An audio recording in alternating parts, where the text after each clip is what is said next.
Hey you dorks, this is Gunnar Hansen, Leatherface from the Texas Chainsaw Massacre, and you are listening to The Dorkening. Hi, I'm Brian Johnson, and although you probably accidentally stumbled across it and have no idea why you're watching it, you are in fact watching The Dorkening. Hello, this is Tom Kenny, voice actor, the voice of the Ice King on Adventure Time. And SpongeBob SquarePants. Meow. Oh, Gary the Snail, too. Hey, guess what you're filling your eye holes and ear holes with? The Dorkening! Oh, I love the Dorkening. Very popular in Ooh. And Bikini Bottom. Hi, I'm Luther Rickner. You're watching The Dorkening. And you know what? You don't like me when I get angry, so don't get me angry. You better keep watching The Dorkening. Hey guys, this is Felissa Rose, and you're watching The Dorkening. Hey guys, it's Courtney Palm. We're shooting Death House, and you're watching The Dorkening. This is Anthony Michael Hall, and you're watching The Dorkening. Stay tuned. My friend's going to show you what entertainment's all about, baby. The Dorkening.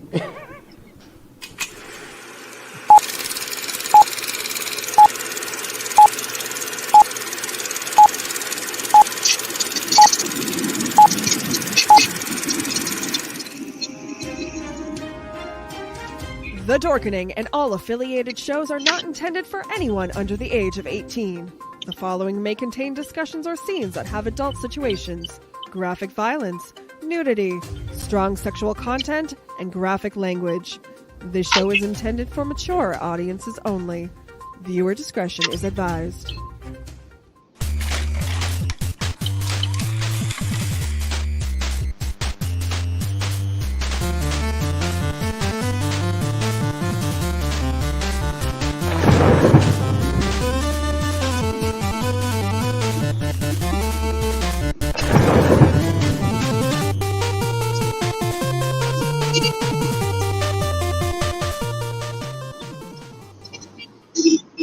Rise and shine, my sinners. When Father Evil starts his day, he gets a little deadly. Deadly Grounds coffee has the richest, smoothest flavor you'll find anywhere. It's sinfully delicious.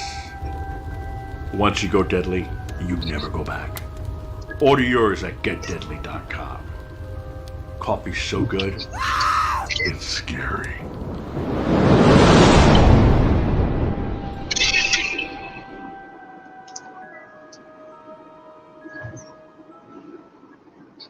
And welcome. We are now live on another episode of The Dorkening, and we have an awesome show scheduled for you this evening. Tonight, we journey into the paranormal with Bob After Dark. It's going to be a fun show. And as always, we support indie artists, indie professionals, indie filmmakers. Deadly Grounds Coffee, they are a sponsor of ours. Check out the show notes down below or above, depending on where you're watching or listening to us. So head on over to getdeadly.com. The best coffee you'll ever have, a little mom and pop shop here in Connecticut. And with us today, we have James. Hello, sir. It is good. It is October. It is the spooky season. So let's get going. Spooky. Yo. Hey, everybody. Oh, what were you going to say? Oh, no. It's okay. It's okay. No. Go for it. I understand. It's okay. Go to Steve. No, okay. Steven. Oh, sorry. That intro is so long. Oh, well, what people don't know, I mean, there's a lot of stuff that has to happen, before we go live. So that gives me enough time to make sure everything's shared and everything's in the right spot. James, would you like to introduce our awesome guest this evening? Of course I will. We've had him on the show before, so it is the triumphant return of Mr. Bob Anderson from Bob After Dark, as well as one of the members of the Windy City Ghostbusters. I've known him for a couple years now, and he's one of the better people that I know in the Ghostbuster and now paranormal fields. So it was definitely he reached out to us to be part back of the show. I was like, let's get him on. Leo was on board with that. So Bob, last time we had you on the show, we were telling some stories about Mothman. But for people who don't know who you are, why don't you guys give a quick rundown of who you are and what kind of got you into this? Before we begin, I gotta have my typical hello, which is hey there, Dorkening fans. It's me, Bob from Bob After Dark. I host a paranormal podcast about legends, lore, and the supernatural. Anything that goes bump in the night, the weird occult, the lights in the sky, and all that good stuff. Mothman approved. Awesome. And your audio, just so our listeners can know, you are driving home right now, so the audio will be a little off on your end, but everything's fine. I'm currently in my helicopter, so if you guys hear the noise, I'm in the Bob chopper right now. Sweet. So I mean that's a good way to hunt down Mothman, because well, you guys got to excuse my audio. I do apologize ahead of time. I got these new tires that hug the ground really well. They're just loud, so I apologize about my audio, folks. I hope I sound okay. No, you sound fine. Great. It sounds good. 10 out of 10 then. Yeah. So the funny thing is, he says Mothman approved. It's because last weekend Mothman got to hold your logo. Yes, I had one of my fans, Josh Yoder. He was at Point Pleasant, and he said, "Hey, check your phone." And I went and looked, and I was like, "Oh, there's a photo of the Mothman statue in Point Pleasant holding a picture of my logo." And I about passed out. I was like, "Oh my God." That's awesome. Has there been any recent sightings of Mothman? The most recent one I know of was at least locally for me. The last one would have been last November in Rosemont, Illinois. It's literally, and this is the scary thing, I was speaking at a conference, and I get out of the conference, and people are wandering the halls of the con being like, you hear about the Mothman sighting? And I'm like, stop, what? And by then I had several spirits in me, we'll just say, and I went outside rushing to see if I could see it, but there were a ton of people out there looking to see, and apparently there was a sighting of Mothman right in the same right above the building I was in. And I like to pretend that he was there looking to see if he could catch my panel, but unfortunately I missed him. I think that's high. It's a high praise right there. Yeah. Yeah.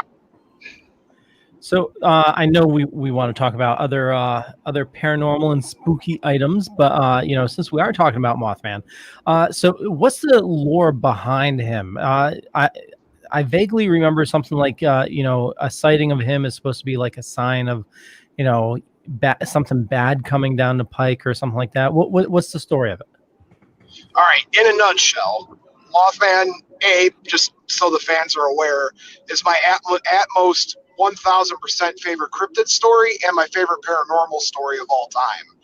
And according to Pat from Ghostly Podcast, shout out to Ghostly Podcast, I might actually be the Mothman, but let me crush those rumors tonight. I am not. The Mothman is this prolific being in basically what we know.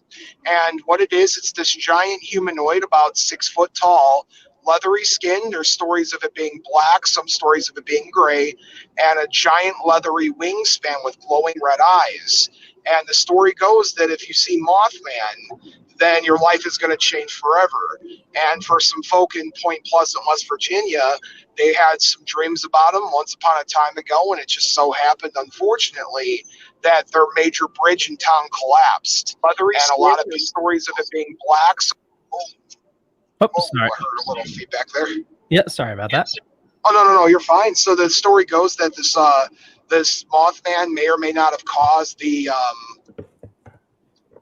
this bridge to collapse, or he was just pre-warning them that the bridge was going to collapse. And I use the pronoun he. We don't know exactly what Mothman is, so we stick to the he because of the name. But this figure gives these premonitions of bad things are to come, or in my case, with my encounter, it was to at least I believe to press on and be who I am today.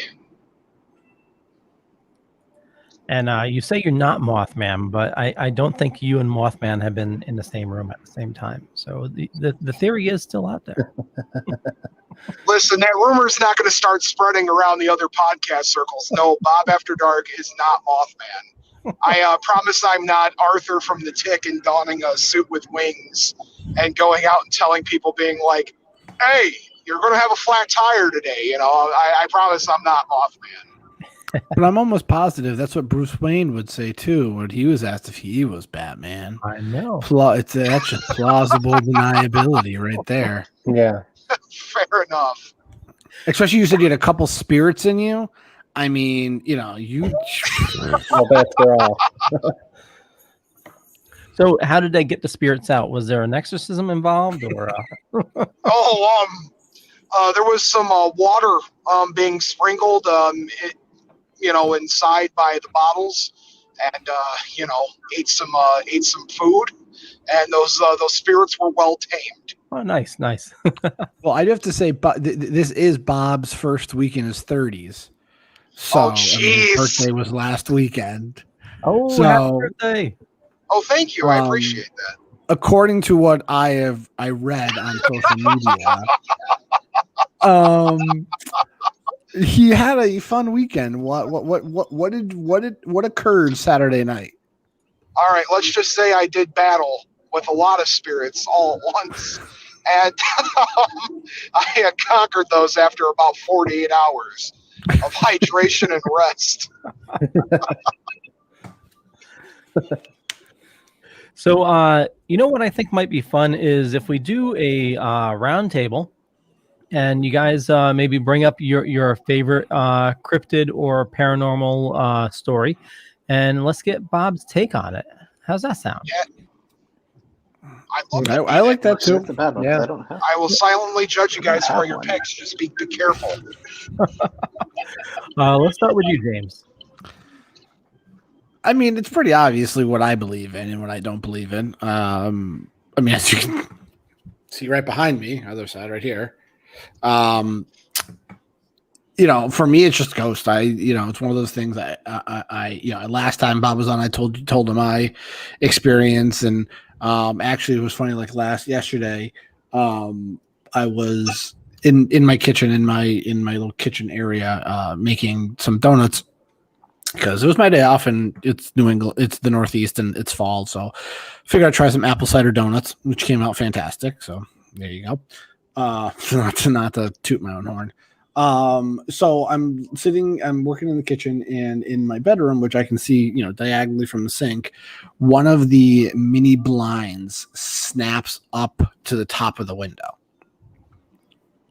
Thought it was my cat.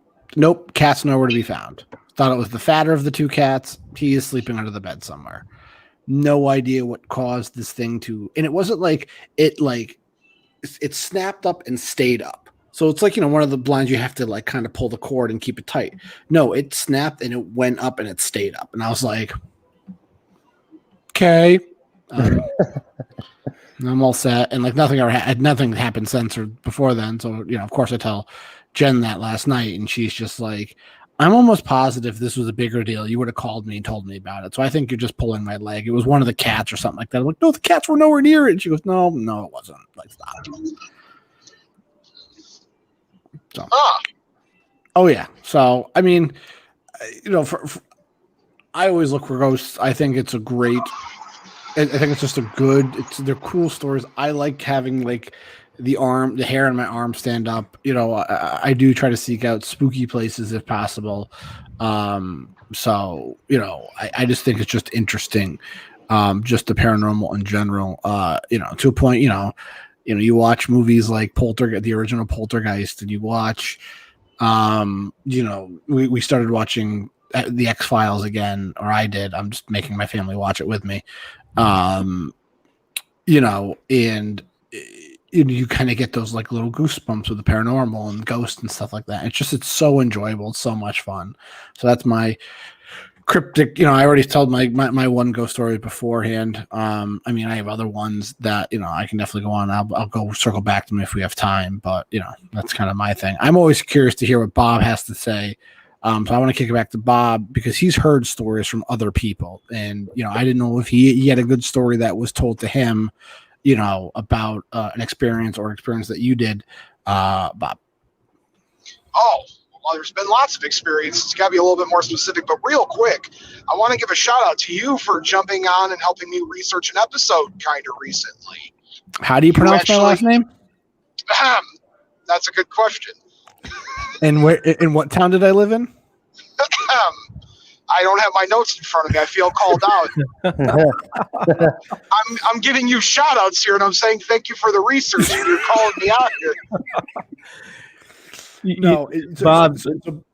I was just going to say, don't feel bad because I've known James for a long time, and I still have issues pronouncing his last name. Well, either way, James stepped up. If you guys get a chance to check out that episode, if I could shamelessly plug this before I answer his question, James helped me out with my Gates of Hell Part 1 episode way back in, I think, March, April, or May, sometime in the lockdown situation we had. James actually came forward and gave me some experiences and some firsthand research I needed for one of the Gates of Hell. So for all of you James fans out there, James heads, if you will, you guys can go check that episode out. But as far as kitchen and blind encounters go, first off, I have a bone to pick with you. You made apple cider donuts. You didn't offer any, you jerk. Hey, well, Bob, like I said, I was expecting to have hopefully had you here this fall to do Salem and other spooky tours with you in the Northeast. But like you said, COVID is COVID, and it's just 2020 just sucks. That's fine. So be ready to make apple cider donuts for me when I make it back out there, first off. Second off, as far as the blind stories, going into investigations or hearing people's ghost stories, despite what people may think, I'm a believer, absolutely. But every story I hear, I have to go in almost with a skeptical kind of mindset. And the reason being is because not every situation you encounter is a paranormal one. You have to rule out like plausibility first. Now, the first thing I would say is, well, your cats, but you said there was no cats to be found. And the second thing I got to mention about that is, it's strange that it's your blinds with the cord, and you said it was just the middle section of the blinds that snapped up? No, it was, so I have two blinds, so it's the right of the two blinds. It was the right one. Like something was looking in at you or something was looking out? I don't know, but like I said, it was just the way the window was, and it was the two blinds, and so like the blinds are inside, and it just out of nowhere just ripped up to the top and like hit the top and stayed. That's definitely a thing. I probably would have questioned it for about 3 seconds and been like, one of the many. That's definitely an interesting story. I've never had an experience with like a spirit interacting with blinds, but God, now I hope they don't, because that'll wake me up and then tick my cats off. Yeah, it was just one of those like random things where it was just kind of out of the blue too. Like nothing had changed, nothing new had happened. It was just literally just like, okay, I didn't think I'd like did anything to like aggravate it or anything. So who knows? Oh, well, thank you for sharing that story. So I'm all good. We'll go to Yo-Yo next, but before that, I want to remind everybody, if you're just tuning in, we love supporting indie artists, indie filmmakers, and we have a sponsor for the network, Deadly Grounds Coffee. Here's a zombie talking about coffee. Everyone thinks because you're a zombie, you don't know good coffee. Well, they're wrong. There's only one brew that gets my seal of approval. Deadly Grounds Coffee is my guilty pleasure. The aroma is so intoxicating. It brings all of my neighbors out of the woodwork. Deadly Grounds Coffee. Coffee to die for and zombie approved. It's good to get a little deadly. Use the front door! Oh, they're so disgusting.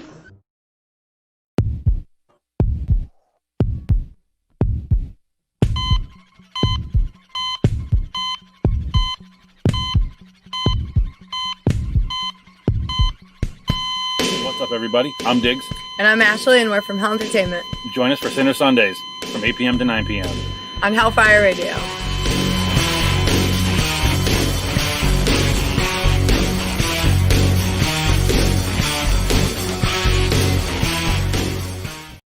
Oh, hey there, Count Panic. I got a question for you. What's that, Bob? What do you know about Mothman, the Loch Ness Monster, ghosts, demons, and things that go bump in the night?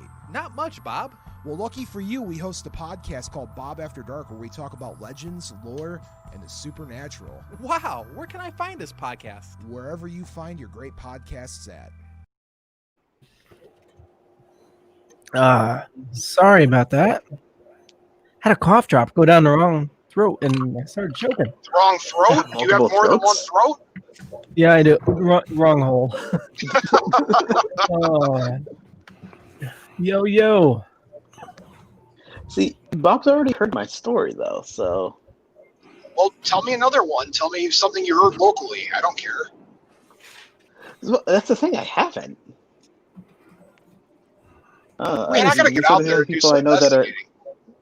We're in New England. This is like, spooky central. We're in New England, and besides talking to you guys, what do I do? Works. He works a lot. Yeah. Man, New England is like probably the second most haunted area in the United States. What's the first? New Orleans, hands down. Oh God, yeah. I could see that. Well, how about a cryptid yo-yo? There has to be something that a story like Loch Ness Monster, anything like that. I mean, Chupacabra, I think that's kind of interesting. That's like more recent. Okay. Bob, wasn't there reports? Well, I don't know if like, maybe you guys. Isn't there some sort of the crypto in like Massachusetts? There is. What do you guys know out there? What's your big one out there? I can't think of a map in my head. I think it was in. Oh God, come on! I listened to this lore episode like 2 weeks ago. It is like no, it's like they're like little like reptile people, and they saw him like once or twice, and they had like multiple people like confirming it. Oh my God. My fan base is screaming at me right now for not knowing this off the top of my head. Okay, is it Puckwudgies? Oh, the Puckwudgies. There we go. Oh yeah, of course. Man, that story is frightening. You guys know the story of the Puckwudgies? No, this is and the encounter. Oh my God, the Puckwudgies. They're little group of like humanoid figures, and they would cause havoc in the woods. And there's a famous encounter of one of them actually having a conversation with somebody that encountered them, and it was saying Iwan Chu. They were thinking it was maybe native speak of some sort, like whatever, tribe maybe. But no, they broke it down, and it was sounding more like we want you. We want you. Man, I'm getting goosebumps just thinking about the Pukwudgie story. That thing is horrifying. Oh yeah, yep, right here. So that's what it says. Yep, Long Gnomes, Bridgewater Triangle, which somebody just noticed, mentioned in our comments. The Bridgewater Triangle is supposed to be one of these like unbelievably like haunted areas. Yes, the paranormal community refers to the Bridgewater Triangle as a window. A window being a place where, wherever you want to call it, the veil or place between dimensions, planes of reality are really, really thin. And the Bridgewater Triangle is home to a lot of high strangeness, UFO encounters, cryptids, ghosts. Yeah. Actually, I think it was just featured on a Netflix special, right? Yes. Yeah. There was like a paranormal Netflix special. That was pretty good. Well, So, which one? if you're Because staying out of Netflix had some Bridgewater really. area. Well, I know Netflix had like a really bad paranormal show for a little while. Like it was like way overdone. Can I plug something that's really, really good if you guys are interested in pop culture, totally. Go for it. paranormal stuff? Oh my God, if you guys have Amazon Prime, on Amazon Prime in the free video section, a fellow paranormal podcast group like the Monster Among Us group, they put out these documentaries from the Monsters Among Us like series. They have like the Legacy of Mothman that just came out that I haven't had a chance to watch yet, but I heard nothing but good reviews. They had a Beast of Bray Road special on there. They had the one about the giant birds. All their stuff's really, really good. It's the Small Town Monster documentaries. You can find those on Amazon for free if you have the Prime. Oh yeah, that's definitely something to definitely we'll have to check out. Well, Leo, do you see in the comments the note right there? So Colleen, I believe it's pronounced. I've seen full-bodied apparitions here. My family home is situated in protected wetlands. My family has had ghost and UFO experiences. Oh, well, geez, Colleen, that's it's definitely something. UFOs, I can't explain why UFOs go to certain places, but the ghosts, I may have an explanation. Go for it. Okay, so if you're in protected wetlands, that means there's probably a lot of water nearby, maybe bog, maybe wherever. I don't know where you're from, Colleen. But you got to understand that water is a conduit of a lot of energy, and it's a one big energy draw pile. And a lot of haunted locations, go to figure, are right around bodies of water because they conduct so much energy. And it's just a good thing for spirits to latch onto or use to project themselves into what we have here in our reality. I just remembered a show. It was the new Unsolved Mysteries. They covered the Yeah. Oh boy. Oh, don't ask me what I feel about that show. Oh, please tell. Go for it. Oh no, don't ask me that. All right, so real quick. Tell us how you really feel about the Unsolved Mysteries. All right, fine. So Unsolved Mysteries is like one of Bob After Dark's like origin stories. A lot of what I know and like what got me into this stuff as a kid was the paranormal bits on Unsolved Mysteries. And I remember watching those as a kid and just being mesmerized, and I wanted to learn more. And I remember, you watch Unsolved Mysteries and it becomes like a gateway drug. You start, watching, like back then it was Scariest Places on Earth was like the big show back then. Belinda Blair hosted that one. And what were the other ones? There were several of them back in the early 90s. Sylvia Brown, the psychic, she had a show. There were lots of them. So I would consume as much of this media as possible. And Robert Stack was such an interesting guy, and he had such a good voice and was such a good host. And I was so stoked for this Netflix reboot of Unsolved Mysteries, and I watched it, and I was underwhelmed because I feel like the episodes have to have a couple different stories in it. When you base an entire episode on one thing, it becomes kind of tailor-made to that one episode. And I think that's what it was lacking, was variety. And there was only one like paranormal-esque story in there. So I don't know, maybe season 2 will be better. Listen, Netflix, if you guys are listening to this right now, y'all need a host for the new Unsolved Mysteries. I'm your guy. I'll throw on the brown trench coat. I'll be your guy. Well, it's interesting too, and I'm with you on that. I think when you heard like even like the theme of Unsolved Mysteries kind of gives you those like goosebumps of like, ooh, what it's going to happen. You do it at night, and it was always like on a Friday night. I always felt like it was on like a Friday night. But it's just like growing up in New England, like you said, it's one of the oldest parts in America. Excuse me. Yeah. And you're gonna have a lot of stories there. But like, but that water, when you said about the conduit with water, that like you said in Indian colonies, it makes a lot of sense. It does make a lot of sense because I feel like a lot of ghost stories you hear involve some sort of water, or it's by water, it's near water, or something along those lines. And even some like movies, you see water as you said like you're right, like a conduit and stuff. So I mean that's. You also have to think it from a skeptical point of view as well. So a body of water isn't just a conduit for spirituality, coming through. It's also a conduit for this little thing called mold. And if you're living near a body of water, and let's say that you have a septic tank, and let's say something leaks in your house, you have a water burst or something in your walls, and you don't know that it's leaking and it causes mold, you're breathing that in, and it could easily lead to things like hallucinations and weird sightings because you're breathing in mold. So not only is a water a conduit for spiritual activity, but it's also a conduit for things that could be explained. Whenever I go to an investigation, like at a house, if someone hires me to come in and figure out what's going on, the first thing I try to figure out is, okay, what are you near? Are you near power lines? Are you near water? Do you have a phone tower near your house? All of those things can lead to things like hallucinations or microclimates, whatever it might be. Nice. One thing I was just going to mention, one show that really piqued my interest into the paranormal when I was growing up was In Search Of with Leonard Nimoy. Oh, it's so good.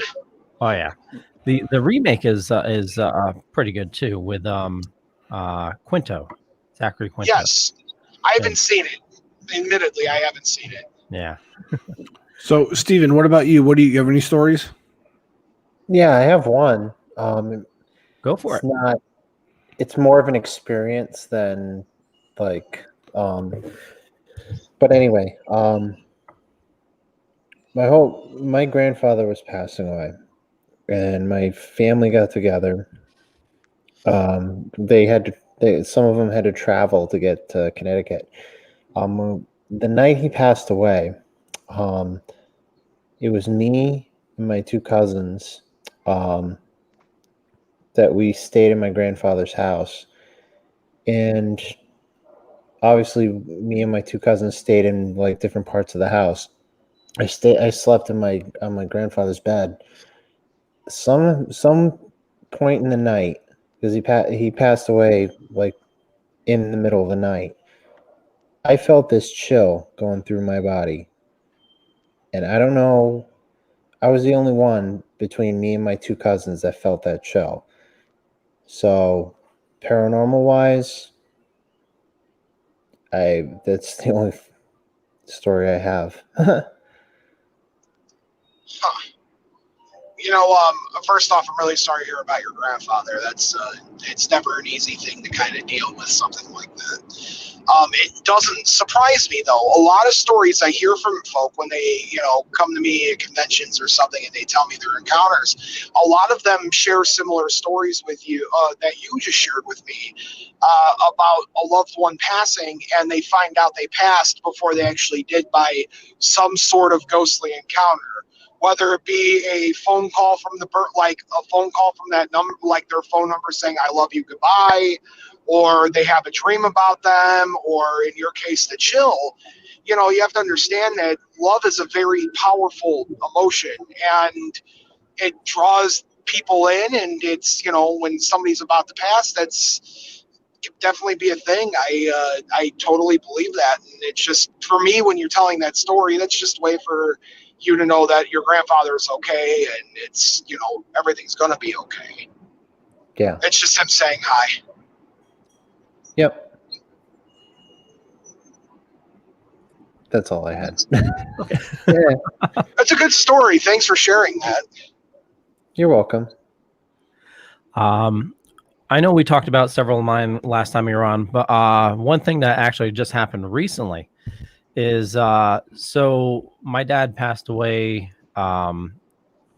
actually 20 years ago. It's like almost exactly 20 years ago. And the weird thing was he passed on the same exact day that my sister passed years prior. But I've had my dad's watch since he passed away, and it kept on ticking. He had to take his medicine at the same time every day, so his alarm would still go off at 4:30 every single day. And it's been going off for 20 years that I've had it with me. And just this week, the battery finally died. And my mom called me and said that she had a dream about him, that he was going away. So she thought it was maybe him finally, having peace with everything and moving on. It was just, it's just, I mean, this is the watch here. And it was just every time it go off and I was in the room, it would just, give me a warm feeling, but Sure. it's a little sad that, the battery finally died. Those kinds of stories break my heart, man. It's definitely those types of things. And did your mom have a dream off chance of the on the same day the watch died, or no? Was it very close? It was close. I'm not sure if it was the same day. Because I didn't know when it went up. Like, it had to be this week. And I just looked over and I noticed that there was all the digits were gone. So don't know if it was the same day. Could have been, but it's definitely close. Those batteries lasted 20 years, man. That's impressive. Yeah, that's the thing that would because it normally a watch battery doesn't last normally that long.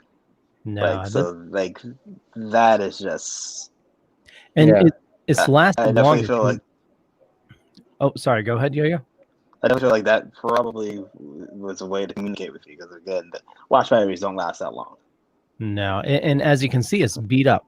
This was the present I gave for him when I was a kid, and he wore it. He did construction work, so it's all banged up and smashed because it took a beating. But it was a Casio, and I've taken video of it. As it's been still going on. I think the last video I took of it was during the summer. Just seeing that, proof that it was, still going, but it's crazy.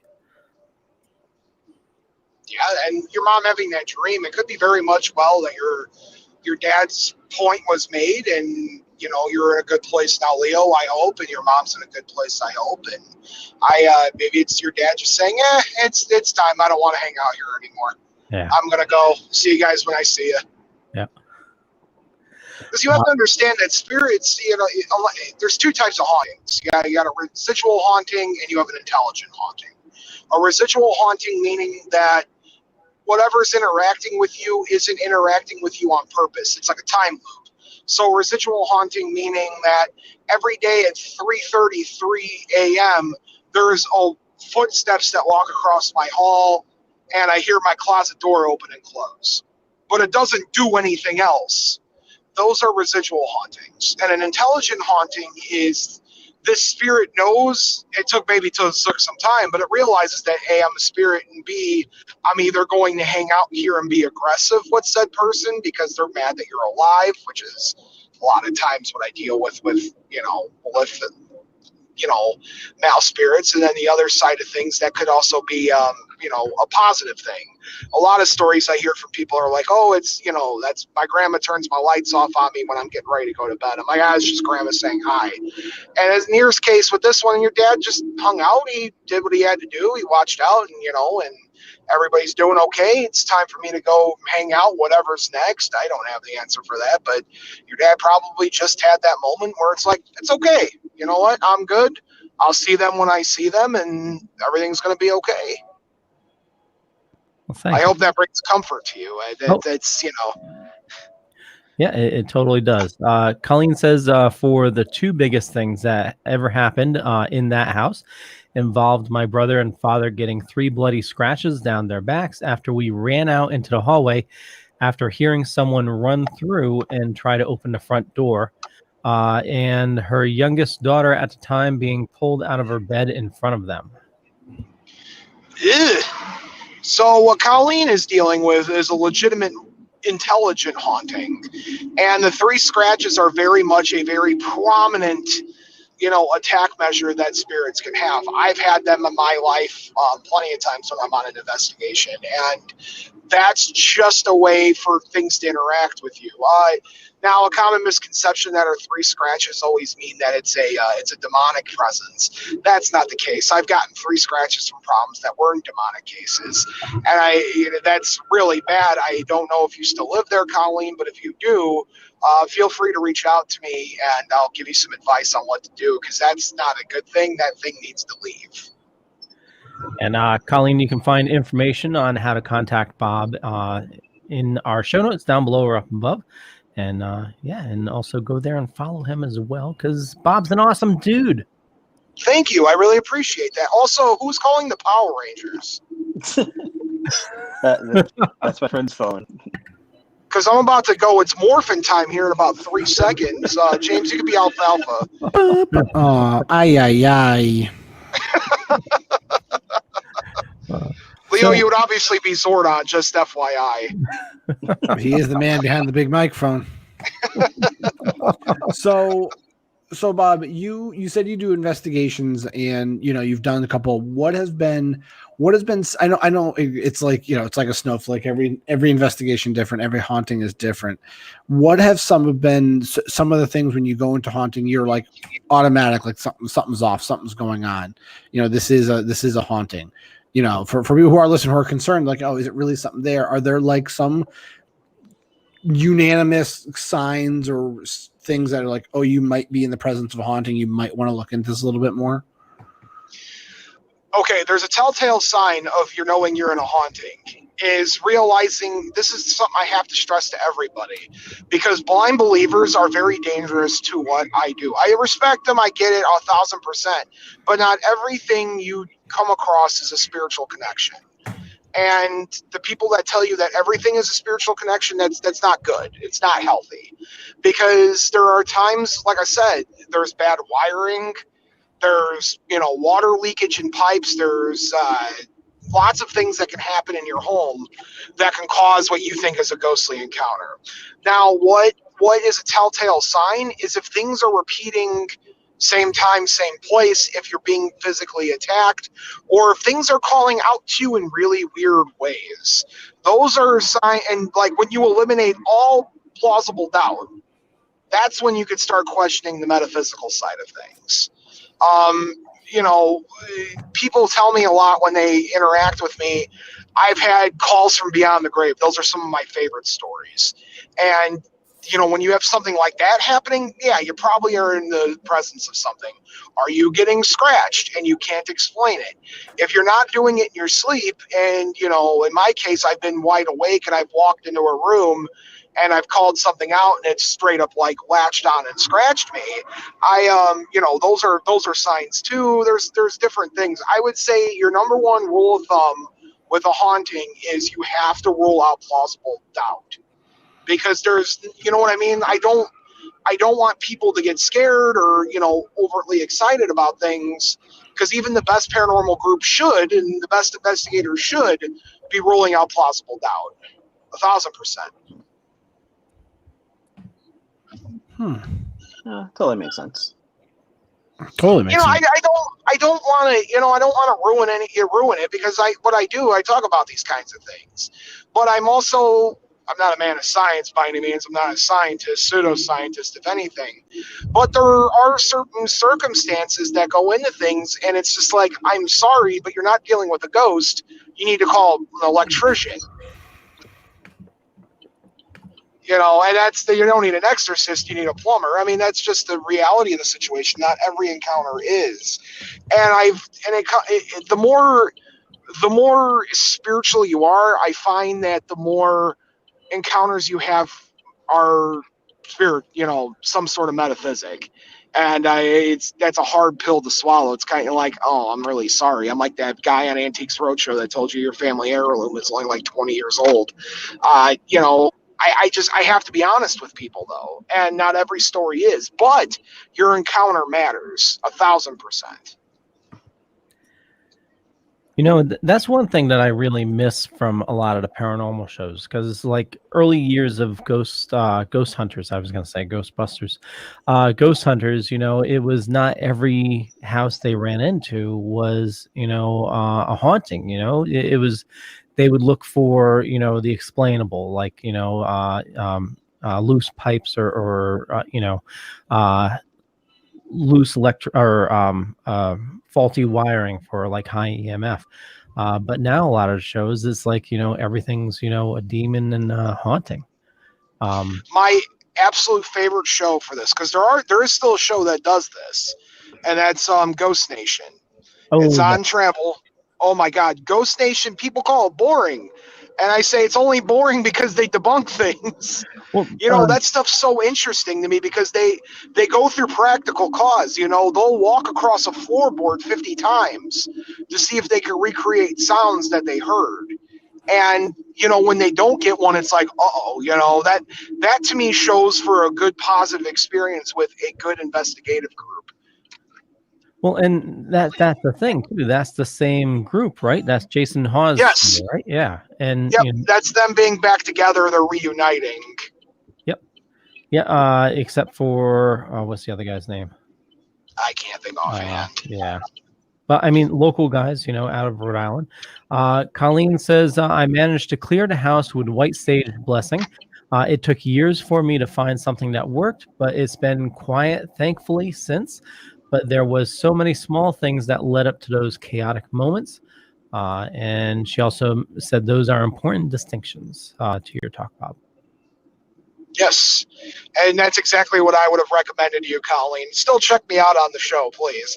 But no, the best way of doing things is you have to understand is that you hold power over spirits, right? You do. You have something that they don't have, and that is the power of being alive. You can cast these things out. You are strong enough to do it. And there are times that maybe you need somebody a little extra to come in, somebody who's a trained exorcist, whatever you want to call us, that need to come in and take care of a problem. And I do, you know, just straight out of the Exorcist film, I do carry a bag with stuff like sage and holy water and blessed oils from certain, you know, magical preferences and stuff like that.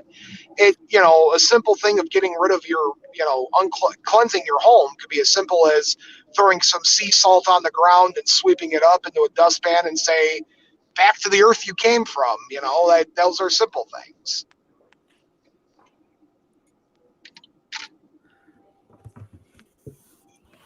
Did I lose you guys? No, we're still here. Oh, I was like, oh man, dead air. Did I kill everybody? Oh no. I hope I'm not that boring. No, not at all. Absolutely love it.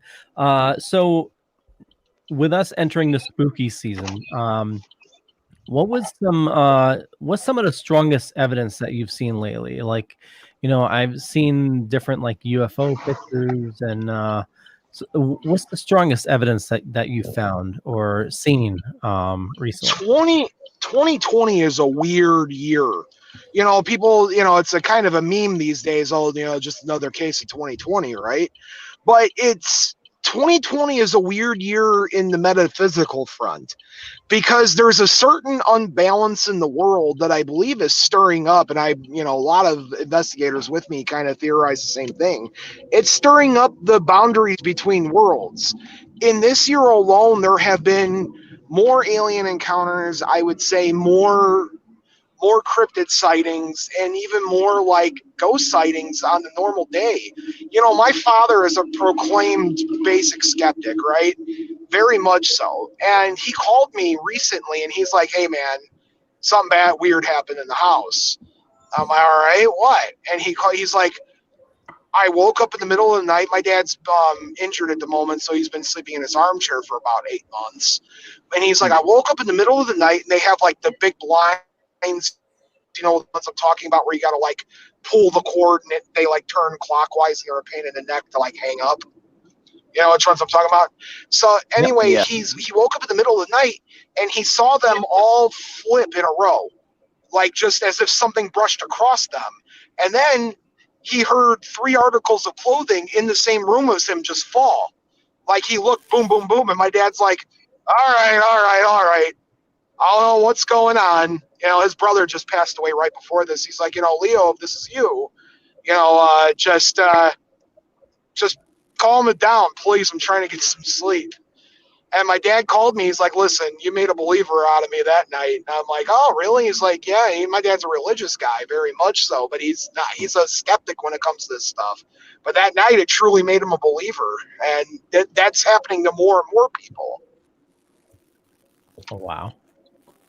Wow. And you were asking me about evidence, and I would say my evidence 1,000-fold is my father, because my dad, bless his soul, very much supports me in what I do for my pseudo living, but he doesn't necessarily believe it. He'll listen to the episodes. He's like, "Oh, that's something."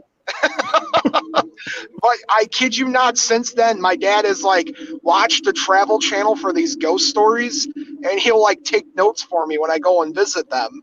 He'll be like, "Oh, we got to talk about this." And he's like, "What's your theory on this?" And I'm like, "Oh, okay. I wasn't expecting that from you, but all right." And so those are the types of things, like more and more skeptics are coming forward and telling me that they're starting to believe. And that's just it. I mean, proof's in the pudding, guys. I almost wonder how much like being at home more has to do with that. Because I mean, with everybody, like not everybody, but like more people being at home, like the whole time. Like maybe these spirits were there already, as active during those times they weren't there, and now it's like, well, I mean. You know, you're 100% right. And I think that has something to do with it. People are a little bit more noticing things around the house, you know, and people are like, well, that's kind of weird. And, you know, you have to understand, too, spirits are probably confused as shit. Excuse my language. I'm sorry. Okay. You know, these spirits are probably... Oh, geez, I'm sitting here like...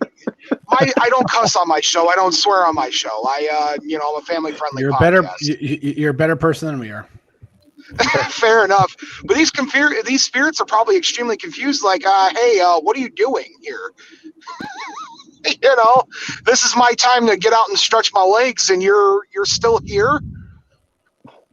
So, I mean, more people are coming forward with those things, and I definitely believe it has something to do with people being home. Sorry, I hit the wrong button there. You with us, Bob? Yeah, I'm here. Can you hear me? Yeah, I can hear you just fine. Yeah, I hit you're hitting buttons, Leo. Yeah, I want not to make touching things. I'm not. Stop touching it. I also feel that the more aliens are coming and being like, man, they're fucking up this world, so we're just gonna sit back and watch and just gonna pick up the pieces when they're done killing each other. You're 1,000% right. I'm not a UFOologist, by the way. I am not an expert when it comes to extraterrestrial. I am a dabbler, a hobbyist, if you will, but there's people out there that are way more versed than I am on these things. But, you know, it's just simple, you know, it's simple common sense. It's like, hey, man, this Earth thing that we've been watching is getting dumber and dumber. We should probably check this out. For them, and we're probably the best sitcom in the universe. Reminds me of the South Park reality show, Earth. Yes. Hitchhiker's Guide movie. It really is. What was that you? Sorry, I didn't hear you. Sorry, I started thinking Hitchhiker's Guide movie. Oh, the Hitchhiker's Guide, yeah. Vogon poetry.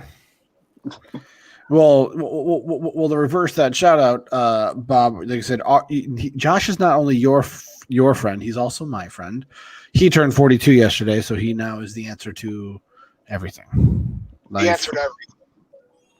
So, but no. So again, I brought this up last time, and you know, I've done the deep dive into a little bit more of Chicago hauntings.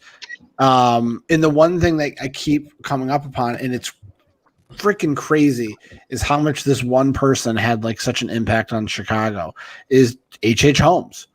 Yeah, there's that man was probably not the best person in the world. No. Probably. You know, as far as local hauntings are concerned, a lot of what was there for H.H. Holmes's area is now gone, but there are still plenty of encounters that people believe they've had with both him and his victims in certain areas.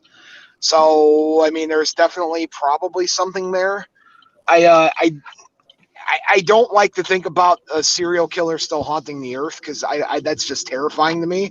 I mean, I'm sure they probably, there are some that are, but I don't know. But as far as Chicago hauntings are concerned, you're doing your research, about Resurrection Mary, my absolute favorite ghost story of all time? No, I haven't. I've been diving into like the castle and the murder castle and all that kind of stuff and in his path and like how they only got 9 confirmed deaths on him, but he confessed to 27 and people think there's over 200 that he killed. Oh, wow. Oh, yeah, absolutely. There's a great book, Devil in the White City, for people that like to read. It's a great book about his story and how malicious this guy was. This guy was not only a serial killer, but he was kind of a scumbag on top of it. Yes, it was. So let's tell us about your favorite story. Yeah. Well, he just was going to say, I want to hear more about that, about his. Oh, you want me to talk about Mary? Yeah. Can you guys hear me? We can. Okay, there we go. Oh, Resurrection Mary is my favorite ghost story of all time. Like Resurrection Mary, Bell Witch, easily top 2, but Mary takes top spot because I'm a Chicago native. 1 second, folks. I just got home, so let me connect to my Wi-Fi again. And let's see here. It might disconnect me for a moment. I apologize. Can you guys still hear me? Yeah. Yep. Well, going back to what Bob said, The Devil in the White City, that's being adapted by Martin Scorsese and Leonardo DiCaprio for Hulu. Really? Yeah. Yep. Yeah. That I can't wait for. Anything Scorsese, I'm looking forward to. As long as it's not 4.5 hours long.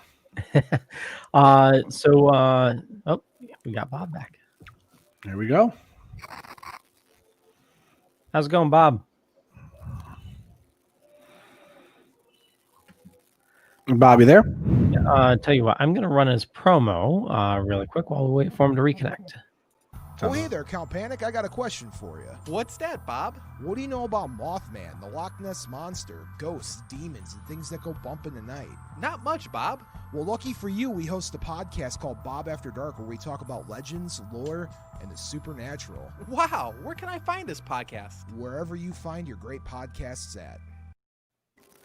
And more information about Bob can be found in the show notes. And looks like he's trying to connect now. Can you hear us, Bob?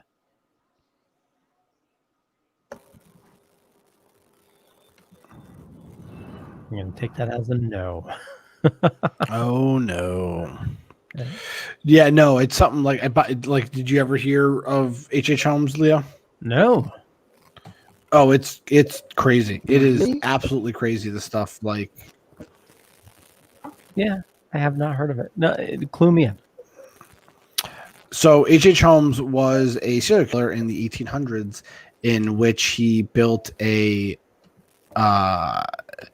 he used insurance fraud to make his money, and you just kill people. He had this house in Illinois called the Murder Castle, in which he purchased, it was multiple houses, multiple rooms, all this stuff under hidden passageways, all that stuff. He had gas chambers. He would bury the kids in the bottom, all that stuff. It was bonkers, this house in Illinois, in Chicago. So now it's all red and creepy now for Bob. So when he tells the story of Resurrection Mary, it's going to be full on spook.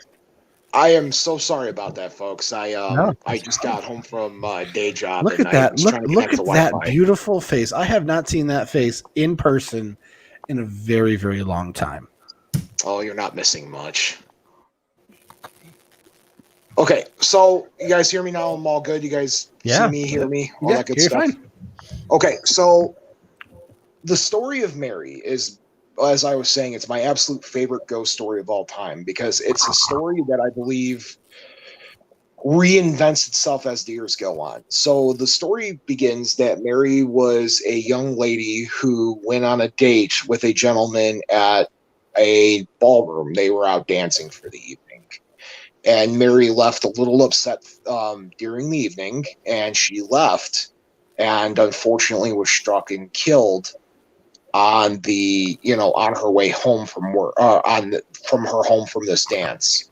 And fast forward several years, there was this gentleman who was at the same dance club, and he spent the evening with this girl. He was dancing with her. They shared kisses, canoodling, et cetera, et cetera. So this gentleman went to take her home, and she was, they were riding together in the car, and she said, "Hey, can you do me a favor and stop here?" And when they stopped, he looked over and he saw that he was right in front of Resurrection Cemetery. And this gentleman says, "Are you sure you want me to drop you off here?" And she says, yeah, no, it's okay. She gets out of the car, and he turns, and she's missing. So, he got a little worried. Plus, she left her coat in his car. Or her scarf, sorry. She left her scarf in his car. A couple days later, he kind of knew the area that he was supposed to drive her to because she initially told him her address. He got to the place. He knocked on the door. Somebody answers, and he said, "Hi, is Mary here?" And they kind of looked at him blind-eyed. Whoa, what? And as he looked inside the house, there was a photo of this girl that he spent the evening with. And he said, "That's her. That's Mary." And the story goes that the person told him that Mary's been dead for years. Oh, wow. And now, even to this day, if you're driving up and down Archer Avenue, right by the Resurrection Cemetery, people all the time say they see this ghostly hitchhiker, or they pick up this girl, or she just magically appears inside the car of somebody.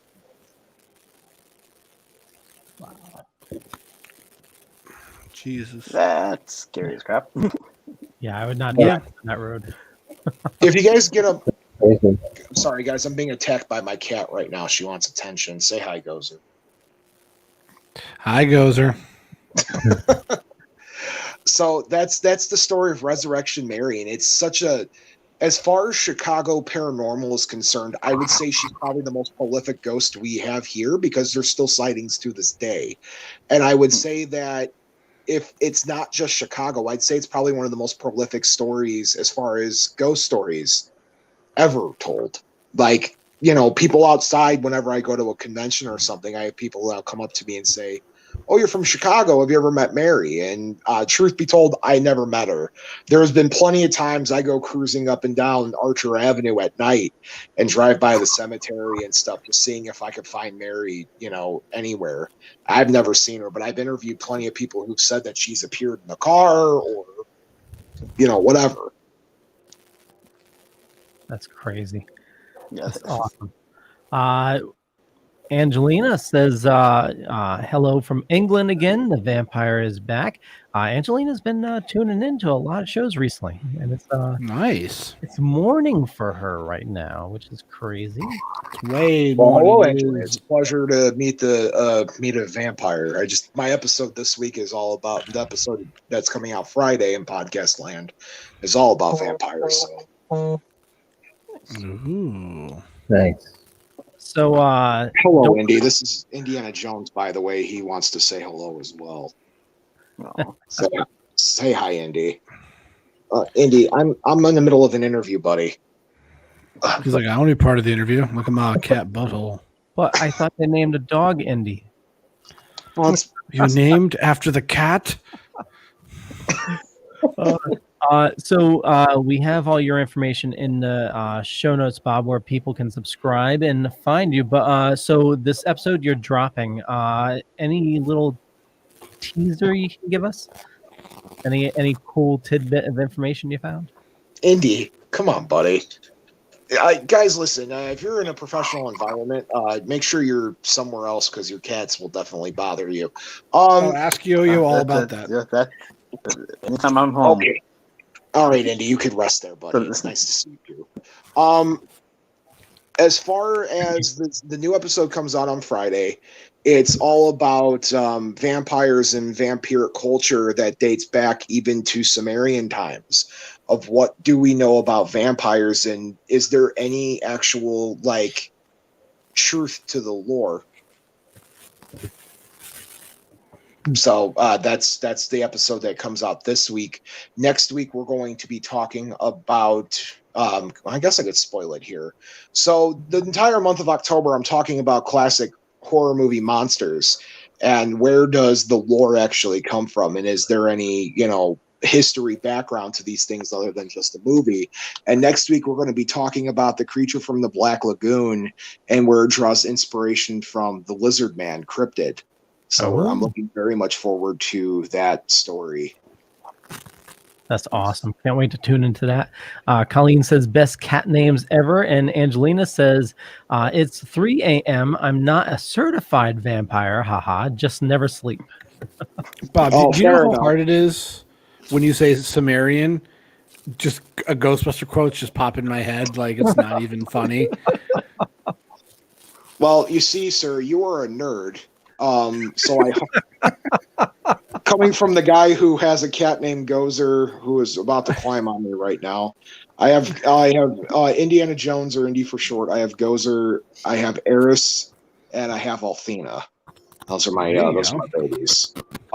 Yeah. So no. Do I have enough time to share? Do I have enough time to share one more story? Totally. Go for it. As much time as you want.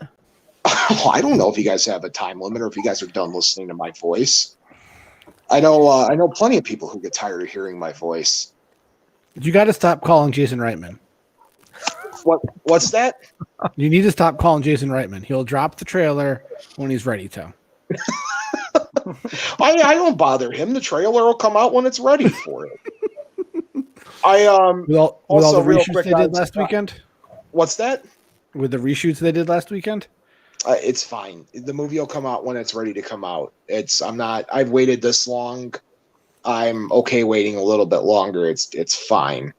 If it comes out next summer, that just means it gives me a little bit more time to prep to go to the premiere again. But I digress. So I wanted to share a story that happened to me recently. I thought maybe you guys would be interested in hearing this. So I did an investigation in Northwest Indiana at a place called the Old Crown Point Jail. Now, for you guys probably don't even know where Crown Point, Indiana is, let alone do you care about it. But there is a great historical event that happened there in the world of true crime. And that is a certain gentleman by the name of John Dillinger. I don't know if you guys ever heard of him. Johnny Depp starred him in a movie once. Yeah. Anybody know? Really? Oh, yeah. No. Oh, yeah. You robbed banks. Okay, so the part where he escapes from jail, the actual jail that he escaped from is where I investigated. So I was also at the same spots where they filmed part of the film. So it's kind of cool to be there just for the pop culture idea and the fact that, oh wow, this is the jail that John Dillinger did his great escape at. Real quick, guys, before you get excited, no, John Dillinger is not haunting the Crown Point Jail. I can promise you that. He was there for a little bit, and yes, there was a very big, prolific moment in history that happened there with him. But it's not haunting there, but there is a lot of spiritual activity that happens there. So a few things happened to me on my investigation there. I was with a local paranormal group, the Northwest Indiana Paranormal Society. I was featured with them on that event. And this jail is this old, beat up, beautiful building that's they still try to restore and help work on it because it's a lot of history there. So we were there. One floor, they have like several different floors with different wings. So they have like the common area for the men, then they have the women's area, and then they have the juvenile detention center, which is the top floor. And I was up in the juvenile detention center, and I was sitting up there with an EMF reader, and I was trying to teach a little parapsychology to a couple people that came out for their first time. And I was like, sometimes you have to call these things out in order to get a reaction. And I'm like, you got to be respectful, but, at the same time, it's like, do something. So I was up in the juvenile hall detention center, and to paint the picture, it's this really big common area. Like, think of it as like about the size of like a basketball court, like bigger than that, like stadium almost. It's big, like a high school gym. There you go. Like, think of it like a high school gym, real big area. And there's no more paint, big iron, loud iron floors, and there's these giant steel bunk beds that are still up there that are, more or less dilapidated, but they're still there and they're still really big. And there's a table in the middle of the room still set up from back then that investigators go to, and they'll set up things.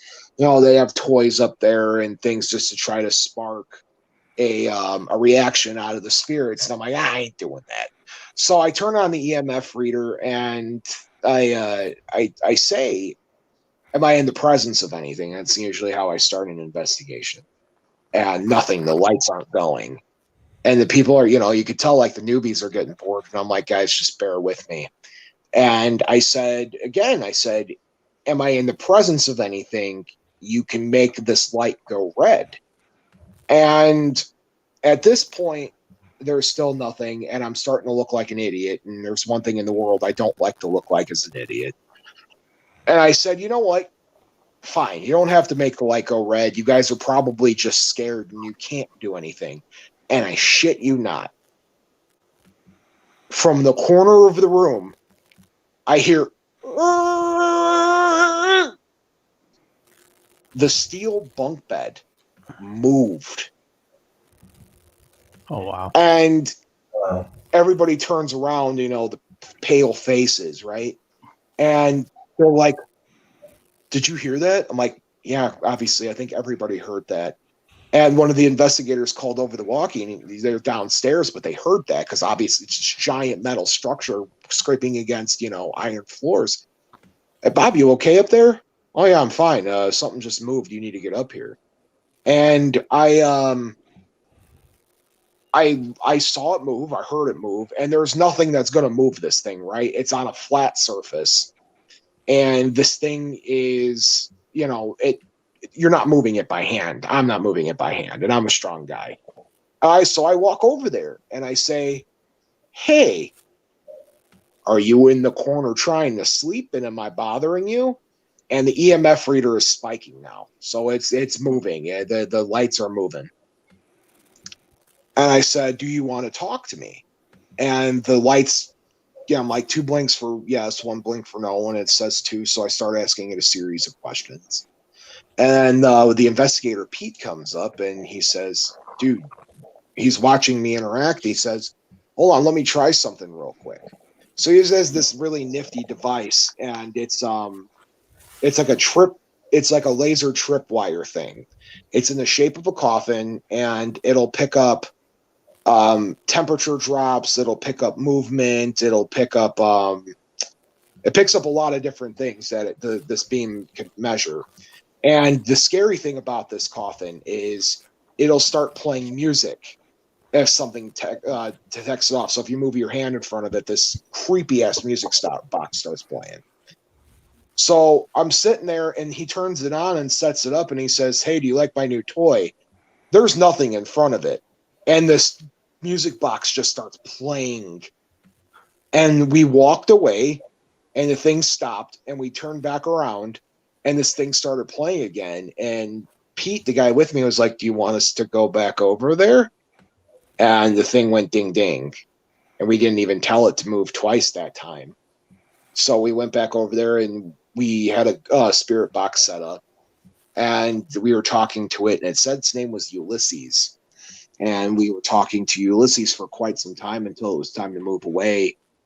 Before I left, I actually grabbed one of the toys that the investigators left, and I put it up there, and I said, "There you go, pal. Nice chatting with you." Later that night, we were down in the women's common area, and we had a deck of cards out, and we were dealing out, dealing out hands. We were playing high-low, and I dealt myself a card, I dealt another person a card, and then I dealt 3 cards to nothing. Nobody was there. I said, "Hey, ladies, how's it going? My name's Bob. It's really nice to meet y'all." And I'm like, I brought you guys a little present. And anytime I go on an investigation, something like that, I always try to bring like an offering, something that's going to draw an attention. And I had a pack of cigarettes with me. So I set cigarettes down on the table. And I said, "If you win, I'll leave you the cigarette." And I said, "I'm going to go around the room, and you're going to tell me if you want in or out. And if you think you're going to beat me." So I flipped my card up. I flipped the other person's card up. I had like a jack or whatever it was, and the other person had like a 3. And I said, "If you want to stay in and you think you can beat me, light the EMF reader up." The first one did nothing. The second one did nothing. The third one, shit you not, light goes red and stays red. I flipped the card over. It was an ace. And the people that were on an investigation lost their minds. And I'm like, "Well, you won. Fair is fair." I left her a cigarette, and that was a really interesting one. Later that night, we went up to the solitary confinement area, and there's a real malicious thing up there. I don't know exactly what it is, but it was everybody was telling me about the solitary confinement area, and I said, "You know what? I'm not afraid of many things." I go up there, and I got myself shoved, and I said, "Hey, that's not very nice." And I sat there, and we did a gut feeling experiment. That's where you blind yourself. We have some blinder goggles, and you put on headphones, and you put on a pair of shooting earmuffs, so it's soundproof, eye-proof, like I can't see or hear you. And they run static, a radio, like a device that runs static through the radio. And this thing would, it's supposed to talk to you through static. The idea is that spirits can use unused radio signal to speak to you. And if you hear words, you're supposed to say them. And I don't want to sound like I'm weird, but I am, a medium, so I'm very good at being able to communicate with these things. So we set up in the area where I fell at. Hi, Indy. I think Indy just scared himself. Anyway, so I was, we set myself up with this experiment, and I was in this room where I got shoved, and the guy running the investigation was talking to me, and the spirit was talking through me. And the entire time I was calling out the girls that were in the investigation. I said, "Hey, that's a really nice tattoo you have there." And I didn't know she had a tattoo because she was wearing long sleeves. I was like, "Oh, do you really like roses?" And the other one, I was like, "Hey, how's your dog doing?" I didn't know. I never met these people before. And I don't know how it's going. And, I was getting more and more aggressive as the time went on, because I was trying to but this thing was trying to lure the women into the cell. And we wouldn't let that happen. And eventually we did a lights out thing where we set everybody up in a room. And I was sitting there, and I was, I felt really weird afterwards. And this girl's like, no, I want to go in the cell. And I'm like, that's a bad idea. She goes in there, and I kid you not, she screams bloody murder after we stop moving for a moment. And she's got 3 gouges in her neck, like deep red. And I'm like, hey, that's not good, And we left after that. I shook myself off, because that was a real negative environment. But that was one of my more recent investigations I've had. That I had a lot of activity on. Oh, wow. Jeez. She must be referring to you, Bob. Angelina says you have a lovely voice. Oh, well, thank you. It's that lovely singing voice he has. Thanks, I appreciate that. I pride myself in saying that I have a voice for radio and podcasting. So because I'm not the prettiest human being in the world, or at least I don't think so. I have fans that think so, or whatever partner thinks so, and I don't. So it's nice to know that I have a good voice for this kind of a thing. You can hear my voice every week on Bob After Dark. Shameless plug. There we go. And links in the show notes. So you don't need to go hunting for it. Just head on down to the show notes and click. Angelina also says should go to the Tower of London. It's great. Oh my God. My episode 2-3 weeks ago was about the Tower of London. Funny enough, I did a Tower of London episode. Yeah, about 3 or 4 episodes ago was a Tower of London. Yeah, that's a small world. There we go. Angelina, go check out that episode. Colleen says that's terrifying to be so open with these forces. It's really hard because I don't like to talk about this kind of a thing, but I'll do it here. This is a Dorkly exclusive. A Dorkening exclusive. Sorry, I called you guys Dorkly. That's another website. This is a Dorkening exclusive. So I'm I'm what you call a medium, right? Or at least I believe I am. So I have a lot of skeptic fans, and I like to keep, them, and I like to keep what they, I try to be respectful of everybody. So I believe that I am a medium, and I'm very much in tune with the world around me and the world that's not around me per se. And it started with just being empathic and being an empath. That's a real thing. That's not, a metaphysical thing. It can be, but an empath can read a room. It can pick up on somebody's emotions. It can, I'm able to read people and being like, oh, you're having a really bad day, and not necessarily anything psychic, but just, something like that. And then somebody's emotions can affect me, so I could be having a really bad day, and somebody with a positive emotion comes in, and I kind of soak that up like a sponge, and all of a sudden my mood's changed. From there, I kind of started realizing that I wasn't like a schizophrenic, because I started feeling really crazy. So I was like, well, what the hell am I going through? I'd walk into a grocery store sometimes and I would feel overwhelmed, at all these things and all these people and all of their emotions. And it's like you can hear their thoughts, even though, I'm not, I don't know what people are thinking. I'm not a mind reader. But I can pick up on people's emotions, and it's overwhelming, at times. And then I started really learning how to kind of hone in on that and figuring out what exactly it is. And I started putting 2 and 2 together, and that's how I'm able to use that for my work in my spiritual work. It's, I'm able to kind of let things talk through me, and I'm a conduit for those things. I don't let it bother me, because I try not to let things get attached. It happens. And when that does, I have people around me that take care of me. I go through cleanses monthly, spiritual cleanses monthly, and more often if I need to. So no, it's not necessarily a scary thing to let them communicate with me. Now, to a normal person, no, you probably shouldn't be doing those types of things. I mean, if you look at my wall behind me, I have a whole wall of Ouija boards just tacked up on the walls. So I mean, that's just who I am as a person. I enjoy what I do and speaking to these things and trying to understand what they are.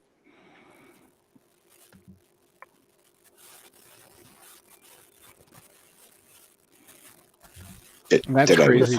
Nope, you're there. No, I mean, that's just some of that stuff is just mind blowing too, because that's not something that you run into on a normal day, running into a medium and being empathic. And it's, those type of things you hear about them, and you hear that some of them are just,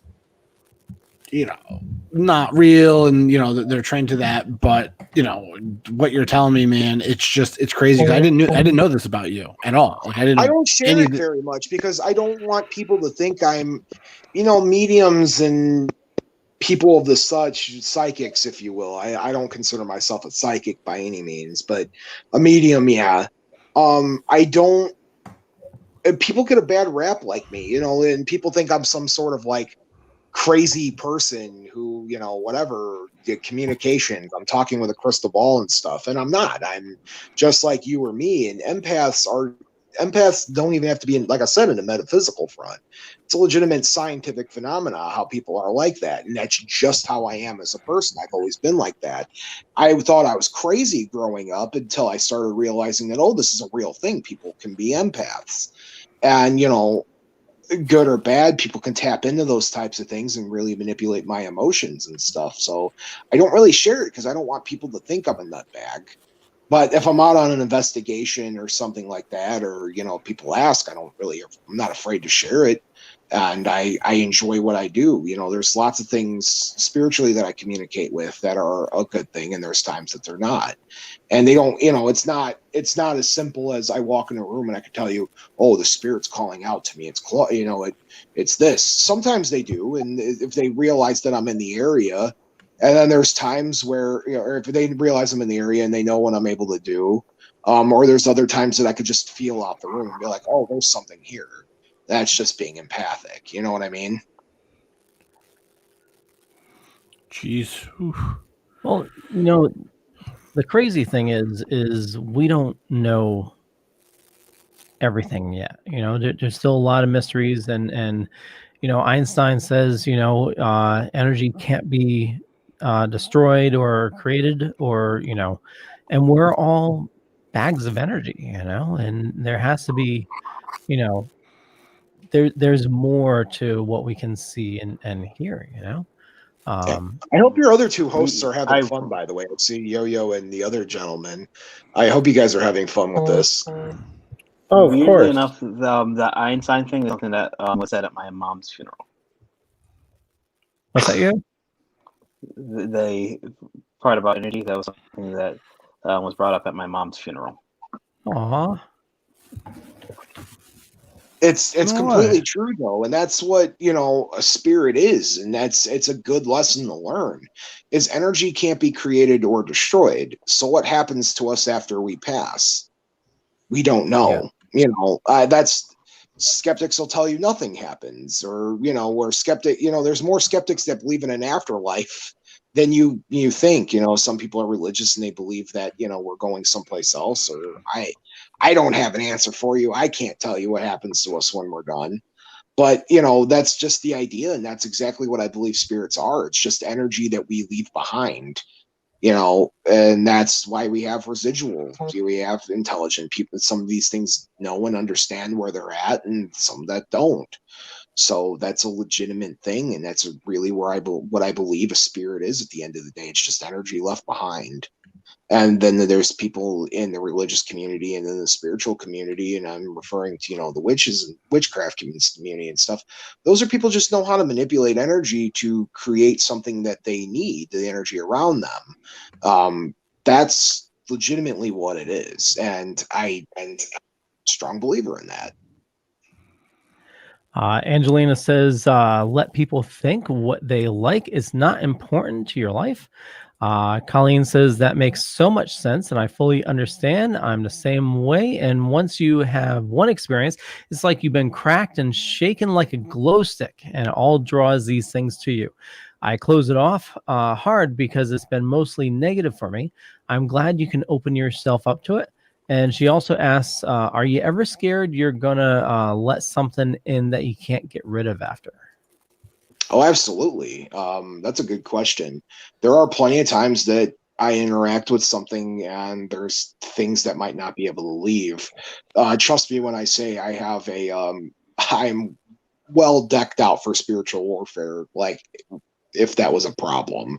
And there are people in my life that can pick up on things that are attached to me, and people that are very, very close to me that I have around for those reasons.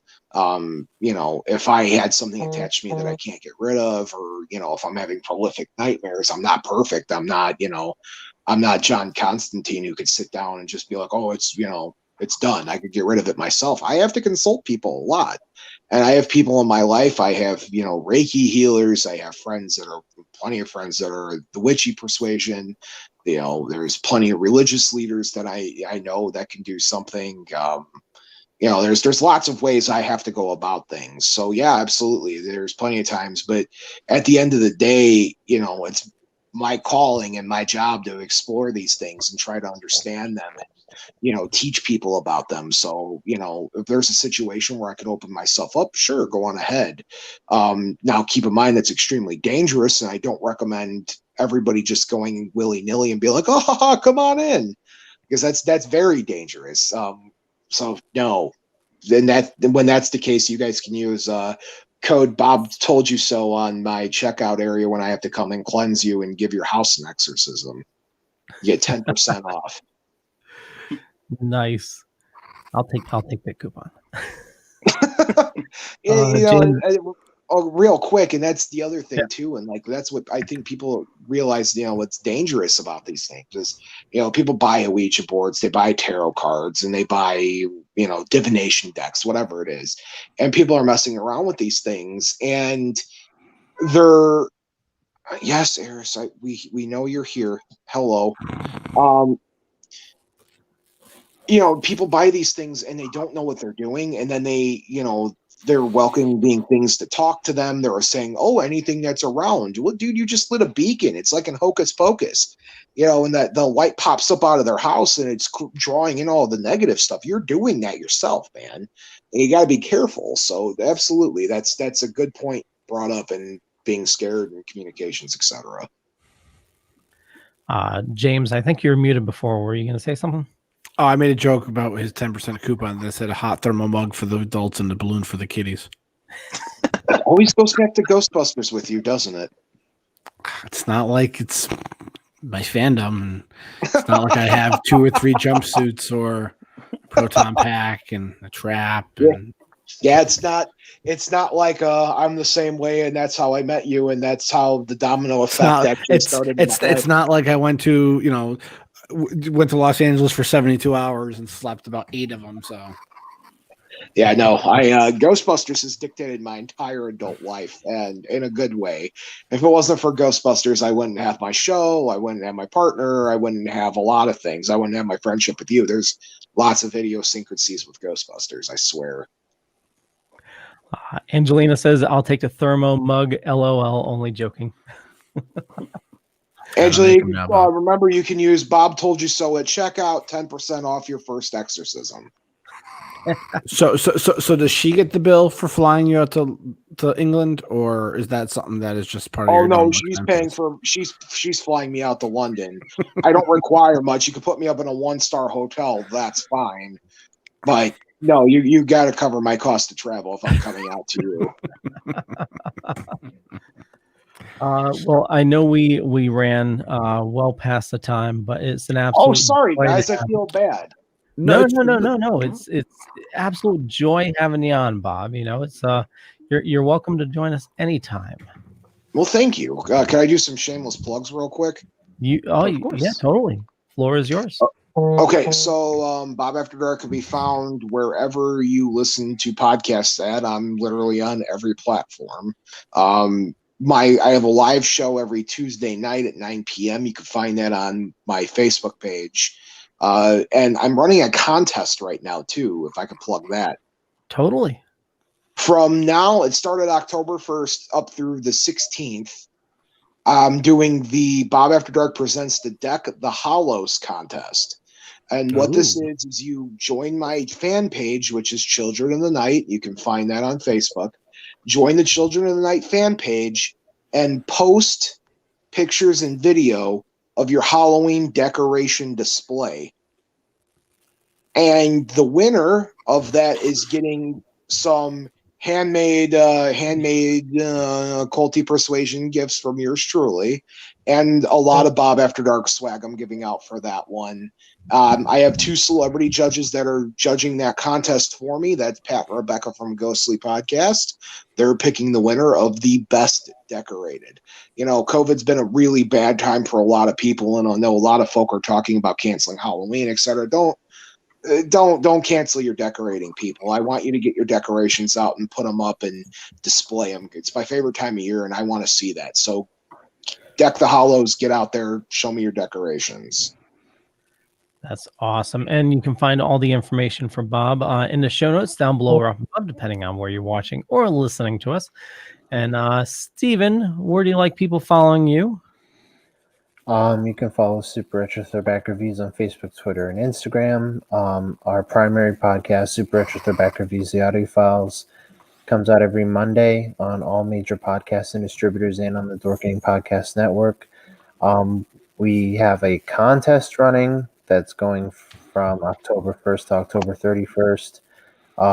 It's on our it's pinned on the top of our Facebook and Twitter page if you click it.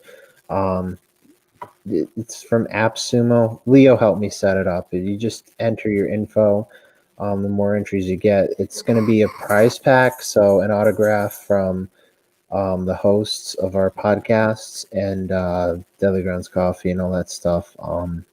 It's to celebrate our 4-year anniversary of Super Retro, which is the end of the month. So figured we'd give back. We have a second show called CSI The Vegas Files. That's also on all major podcasts and distributors. That comes out every Friday. My co-host for that just confirmed it. One last thing, check out our Patreon. And yeah, that's it. Happy anniversary. Thank you. Yo. Find me, Boy Meets Phone on Instagram, Facebook, and YouTube. Yo St. Laurent on the same social media channels, and of course, coming here. James? You can find me on the tweets and the Instagrams at Longtime Storm. I don't do much on either of those two, but you can find me here on the Dorkening podcast every Wednesday evening. But also you can tune into my other show, It's Go Time with Jay and James. And if you want even more Bob Anderson and Bob After Dark, he will be our guest for our show on the 18th. Where he'll be telling some more fantastic stories on our podcast. And that is going to be on October 18th. So if you want more Bob Anderson, definitely check that episode out. That will be dropping later that next day, which I think is the 19th of October, because we are in the midst of our Spookytober. All 4 episodes of the month of October are Halloween based. Our last episode was we drafted, we're a semi-sport show as well, and we drafted our a team of slashers. We each had 5 picks, and we got to draft our team from a list of about 20 slashers, monsters, and stuff like that. So check that episode. That episode just dropped. So check that out. But like I said, Bob Anderson is gracious enough coming back on my show back on the 18th. So check out that episode on the 19th of October. Leo. Awesome. And for me, just Google Leo Pond. You find a bunch of stuff. Could be true, could be not. I'm not going to say which is which, but more importantly, follow our awesome guest, Bob, and all the other awesome co-hosts here. All the information is in the show notes. And, the Dorkening Podcast Network is brought to you by Deadly Grounds Coffee. Head on over to thedorkening.com, which you can find all the information on the shows on the network. And if you missed it earlier, we are also partnering with Hellfire Radio. So more on that in the coming days and weeks. Colleen, last comment. Great shows, guys. Look forward to following all of you. Thank you, Colleen. Thank you, Colleen, and thank you, everybody. And thank you, Dorkening Network, for having me. This is, I reached out to Leo, and I was like, man, I can't wait to come back on the show. It's Halloween time, and this is like the one time a year where my show can cross over with anything, and it makes total sense. So, man, it was really good being back here, and it's really cool seeing you guys, and it's really good to be here, and I love seeing you guys, and you're improving really great and stuff. So, bottom of my heart, thank you so much. Well, thank you. Thank you for being here, man. Thank you for coming back on, Bob. Oh, absolutely. Oh, bye there, everybody. Bye, everybody.